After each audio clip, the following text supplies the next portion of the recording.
बिस्मिल्लाहिर्रहमानिर्रहीम अस्सलाम वालेकुम। मैं हाँ इब्ने आदम पसरूरी तो तुसी मेरा यूट्यूब चैनल वेख रहे हो पाकिस्तान ऑनलाइन। सब तो पहला तो तुहाडे कोल गुजारिश है कि इस चैनल को सबसक्राइब कर लो ताकि तुहानूं आइंदा भी साड़ियाँ वीडियोज़ पहुँचदियां रहन। अज मैं गल करनी है सरकारी मुलाजमां के बारे च। जिस तरह कि तुहानूं पता है वफाकी हुकूमत ने बजट पास करदियां सरकारी मुलाजमां दीयां तनख्वाहां च 35% ते पेंशनां च 17.5% वाधा करने का ऐलान किया। तो बलोचिस्तान KPK ते सिंध हुकूमतां ने भी वफाकी हुकूमत के इस फैसले को मन के उन्होंने भी ऐलान करता कि असी भी इस तरह ही इजाफा करांगे। जो कि पंजाब हुकूमत का जो बजट आया तो उन्होंने तनख्वाहां च इजाफा 35 की बजाय 30% किया।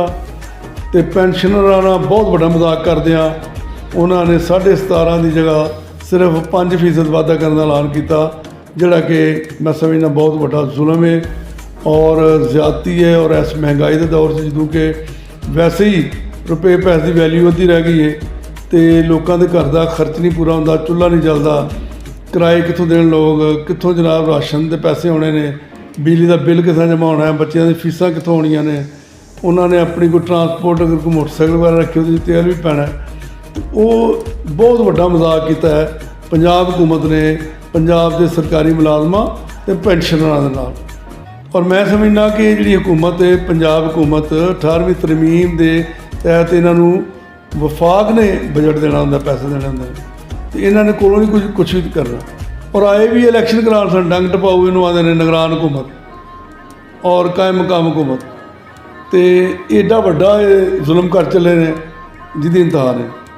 एक दिन अज तक इलैक्शन ही नहीं कराए, चलो उम्मीद हो जाएंगे, लेकिन ये नहीं समझ आई कि इन्होंने सरकारी मुलाजमां नाल कहदा वैर है, कादी परेशानी, कादी दुश्मनी भी दूजे सूबे और वफाक ते वाधा करन तनख्वाहां 35% ते पेंशनां 17.5%, तो ये आके तो वो कट ला देन और होर किसी ने काम कट नहीं लगाया। इन्ना सीधा सीधा सरकारी मुलाजमां नाल वैर निभ्या और जुल्म किया है, ज़्यादती की है।